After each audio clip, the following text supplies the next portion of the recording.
Hi everyone, this is Sandy Creating the Heart, and I'm back with some more Lawn Fawn little mice and strawberry projects, but this time I'm focusing on this jar.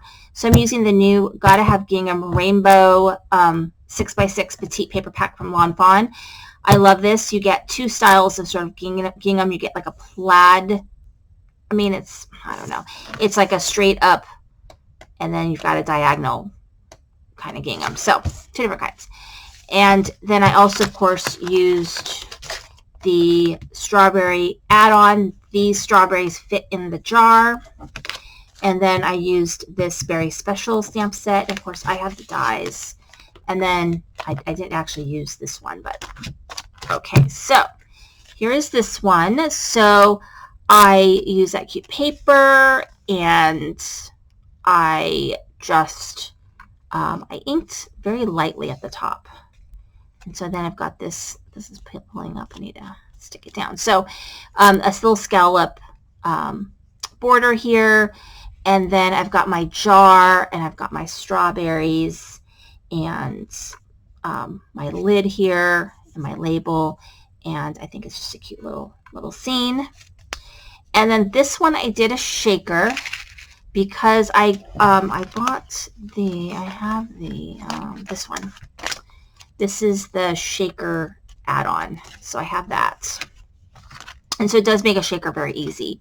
So it says, "You're so very awesome, happy birthday."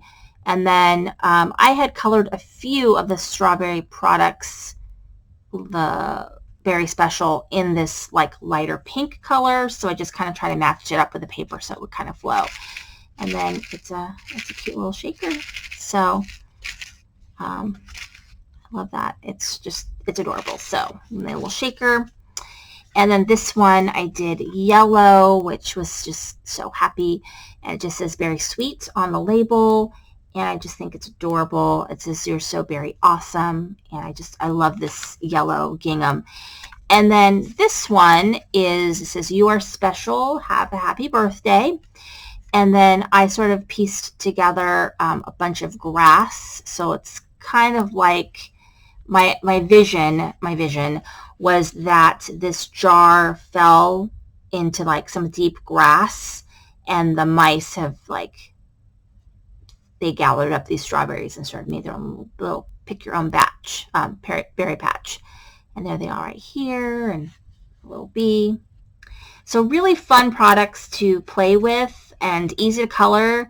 Yes, it took forever to cut all those little suckers out with my dies, but it was worth it because I think it came out really cute. So thank you so much for watching. This is Sandy Creating the Heart.